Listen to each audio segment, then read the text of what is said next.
Aqui temos uma questão considerada e razoavelmente difícil, né? E já adianto, o assunto é sobre epigenética. Então, se você não tem uma base desses assuntos, né?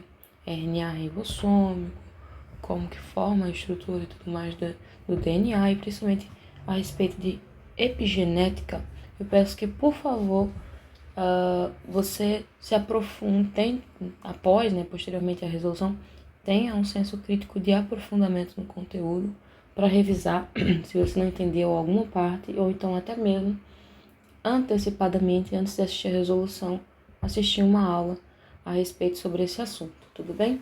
Uma aula, exercícios e tudo mais, porque não é qualquer pessoa que consegue resolver essa questão.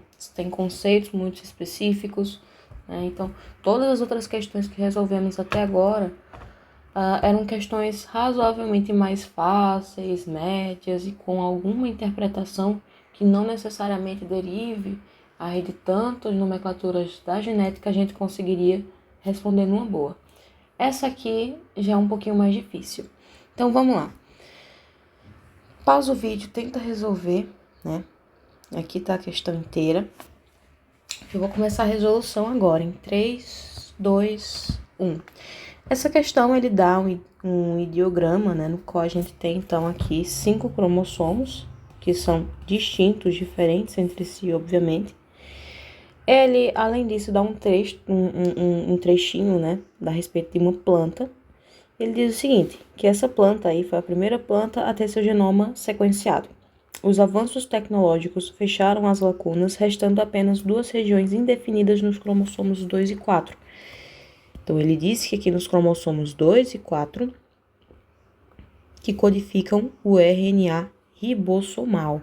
Bom, se a gente tem, então, nos cromossomos 2 e 4, a codificação do RNA ribossomal, conseguimos identificar previamente, então, que a gente vai ter um conceito, então, de expressão gênica por meio desses cromossomos, tudo bem? Até já por aí, só lendo esse trechinho já dá pra gente descartar uma das alternativas, né? Porque ele me fala que os 5 cromossomos na letra C, né? Ele fala pra gente que os 5 cromossomos apresentam genes para RNA ribossômico, os quais, juntamente com as histonas, irão formar os ribossomos. E é uma alternativa incorreta. Por quê? Porque apenas os cromossomos 2 e 4 codificam o RNA ribossomal, tá? Então, é informação que contradiz o próprio texto, que é o que eu grifei em verde, e se contradiz aqui em vermelho, porque ele diz que todos eles fazem esse papel. Então, não. Aí, beleza. A alternativa A fala a respeito do seguinte: o ideograma mostra a morfologia cromossômica metacêntrica para os cromossomos 1 e 5 e acrocêntrica para os demais. Essa alternativa tem 2 erros cruciais e que são bem importantes. O primeiro erro, ele diz a respeito do 1 e 5 ser metacêntrica. O que está errado, né? A gente tem características a respeito dos cromossomos, né? E dependendo, né? Eu vou até puxar um tracinho para cá, porque a gente tem cromossomos que são diferentes, não é isso? Então, a respeito, principalmente do seu braço, né? Entre aspas, a gente consegue ter características diferentes para cada cromossomo. Então, a classificação, um resumo rápido, tá? Porque previamente acredito que vocês já devem ter visto esse conteúdo. Se não, minha recomendação é que pausem o vídeo, vejam direitinho o assunto de epigenética e retornem para cá, tá? Não só a epigenética, mas a genética de forma geral. A classificação dos cromossomos vai de acordo com a posição do centrômero. O que é o centrômero, né? O centrômero corresponde justamente a essa partezinha vermelha que ele destacou aqui. Isso aqui é o centrômero, tudo bem? Então, esse centrômero, se vocês perceberem bem, ele divide, né, o cromossomo, então, em 2 braços, digamos assim. Esse aqui, esse aqui, esse aqui, esse aqui, esse aqui, esse aqui, esse aqui, esse aqui, e por aí vai, né? A partir dessa divisão dos centrômeros, a gente consegue classificar o nosso cromossomo, tá? Quais são as principais classificações de um cromossomo quanto à posição do seu centrômero? Ele pode ser metacêntrico. Ele será metacêntrico todas as vezes que o centrômero estiver exatamente no meio. Centrômero no meio? Exatamente.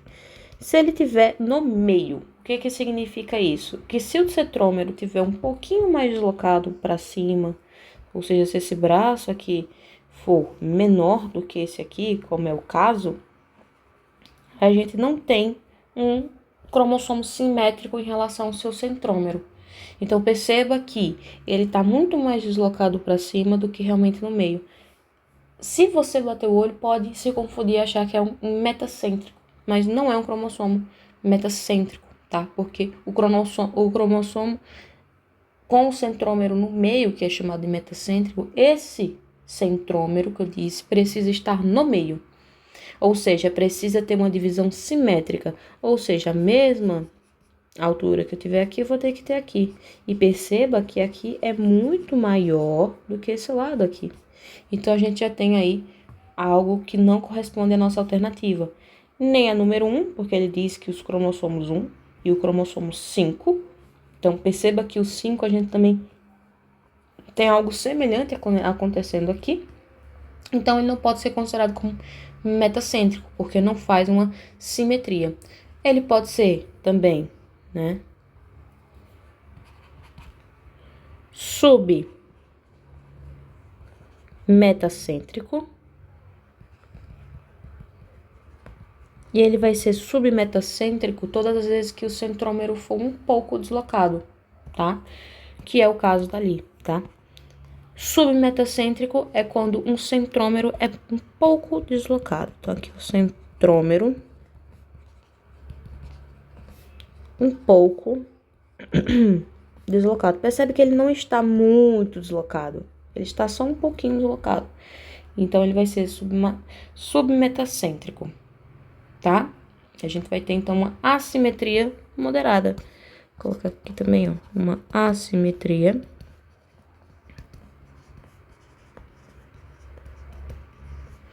moderada, tá?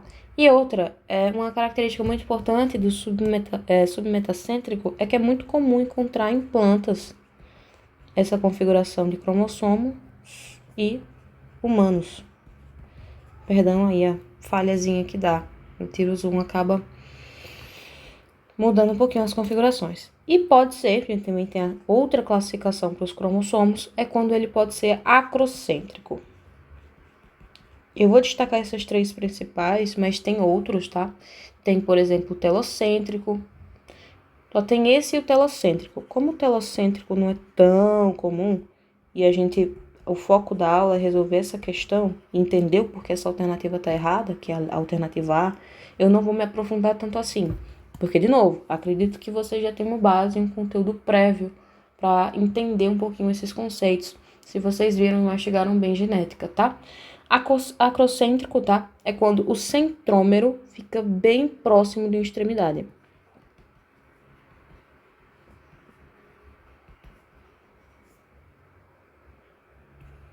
Bem próximo de alguma extremidade. Como assim, Vitória, mais próximo de alguma extremidade? Bom, por exemplo, aqui para a imagem, a gente tem, obviamente, vários tipos de cromossomos diferentes, né? O primeiro e o 5, ele vai se classificar como submetacêntrico. O acrocêntrico seria, por exemplo, o número 2, seria o número 4, que está bem próximo da extremidade, tá? E é isso. Então, por que não pode ser a alternativa A? Porque a gente não tem uma característica metacêntrico, não está simétrico o que se diz respeito a o centrômero aqui. Então, eu já consigo excluir a letra A. Tudo bem. A letra B, vamos dar uma olhadinha na letra B? A letra B diz o seguinte: a heterocromatina, por ser menos condensada, permite a expressão gênica e favorece a recombinação ao redor dos centrômeros. Tá errada. Por quê? A heterocromatina, que ele destaca aqui como sendo um cinza mais escuro, né? Então, seria o quê? Seria isso aqui. Esse detalhezinho aqui, né? A heterocromatina, eu quero que vocês percebam bem que uma das características dela é basicamente não ser menos condensada. Ela é muito condensada. Não é à toa que quando a gente estuda direitinho essas características, a gente vê que a heterocromatina, ela não só não é mais condensada, como essa condensação permite que não tenha uma expressão gênica ali.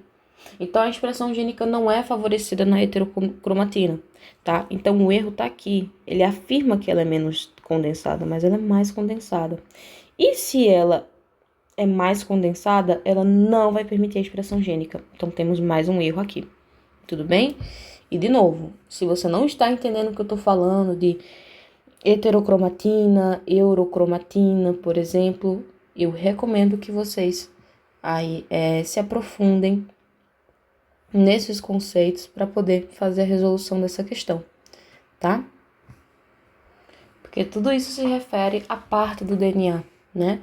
O DNA, quando ele está mais compactado e mais silencioso, se refere à heterocromatina, e quando o DNA ele está menos compactado, ou seja, se ele está menos compactado, ele vai permitir uma expressão gênica, né? E essa expressão gênica alta, com uma boa taxa de recombinação, vai favorecer a eurocromatina, que é uma parte aí da configuração do DNA. Tudo bem? Então, simples, importante, conceitos prévios e básicos. E aqui, de repente, a nossa alternativa certa, né? A letra D de dado. Então, a gente fecha com a alternativa D de dado e eu vou explicar o porquê. A alternativa D de dado está correta porque escreve exatamente o significado da epigenética, né? A epigenética é justamente uma área de estudo da biologia que procura, literalmente, não, né? O RNA ribossômico ele pode ser ligado e desligado, ou seja, independentemente da sequência desse DNA em que está estabelecido, a gente vai ter expressões gênicas que podem ser diferentes, né? Então, essas modificações que dependem, então, da sequência do DNA e tudo mais, a sequência do DNA, ele me afirma, né, que independentemente da sequência do DNA. Então, a sequência do DNA acaba sendo a mesma, né? Mas esses genes, ao longo do DNA, eles podem estar ativos ou inativos, né? E eles estando ativos, o que confere aqui o restante do texto, que eu deixei para comentar só quando chegasse nessa alternativa, porque é justamente o que mata a questão. É esse trecho final, tá? Porque ele vai fazer uma comparação aos genes ativos, e ele vai me falar que os genes que estão ativos é o RON4, e ele vai comparar com o gene que está inativo, que é o RON2, que ele está epigeneticamente silenciado. Ou seja, foi favorecido através da epigenética modificações, tá? Essas modificações, temos vários tipos de modificações que podem acontecer na epigenética. E a partir dessas modificações, a gente teve esse silenciamento dos genes para favorecer aí as características que são importantes, tá? E outra coisa importante é que a epigenética, a chave da epigenética e de entender essa epigenética é justamente esse jogo de cintura que vai ter entre ligar e desligar os genes. Esse ligar e desligar não vai mudar o DNA, só vai inativar esses genes. Se eu inativo um gene, ele não vai se apresentar, ele não vai se manifestar. Então, eu não vou estar mudando a estrutura do DNA, eu só vou estar configurando a expressão gênica, tá? Então, é isso que estuda a hipigenia, tá? Então, ele me disse que o RON4, ele configura genes do RNA mensageiro.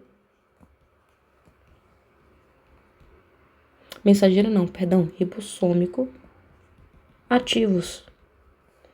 E o RON2 configura genes do RNA ribossômico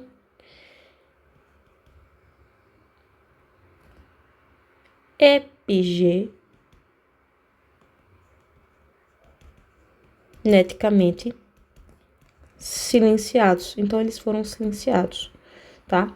Então, é por isso que a alternativa D tá correta. É justamente a epigenética pura, né? E a letra E, para fechar com chave de ouro, ele me diz o seguinte: as plantas mutantes podem silenciar o DNA ribossomal, resultando em maior capacidade de síntese de proteína e menor de RNA ribossômico. Vamos lá. Isso é uma controvérsia da genética como um todo, né? Porque ele diz aqui, olha, eu vou grifar o ponto-chave da alternativa. Ele diz que silencia o DNA ribossomal, beleza? E isso resulta na maior capacidade de síntese proteica. Ô, gente, fala sério. Se eu tenho menos... Vem pra cá. Se eu tenho menos RNA ribossômico, eu vou ter menos ribossomos. Ribossomos é quem realiza o quê? Poxa, ribossomos é o que realiza a síntese proteica, poxa. Se ele realiza a síntese proteica e eu vou ter menos ribossomos, eu vou ter logo menos síntese proteica e não mais síntese proteica. Então, ó, vai desfavorecer a síntese proteica. Então, não faz sentido eu falar que silenciar o DNA ribossomal vai aumentar a síntese proteica.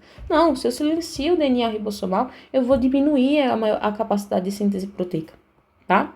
Então, por isso que a alternativa tá errada também. Questão muito boa, muito da hora, gostei muito, deu para revisar muitos assuntos, né? E muito bacana. Desde já, eu peço que você gostou dessa explicação. Eu me estendi no vídeo, mas não, novamente, eu prefiro me estender em uma explicação que seja completa e autossuficiente para que a maioria das pessoas consigam entender, do que uma explicação rasa e superficial que daqui a uma semana você vai esquecer o porquê dessa alternativa é certa ou o porquê dessa alternativa é errada. Tudo bem?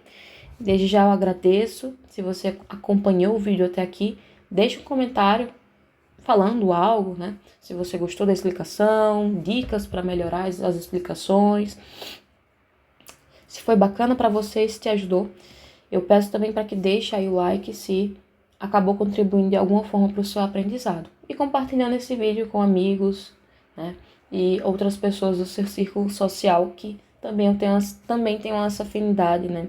Com as questões, tudo bem? Ou então estejam procurando essas questões e esse tipo de conteúdo aqui no YouTube. Obrigada e uma ótima tarde, ótima noite ou ótima manhã.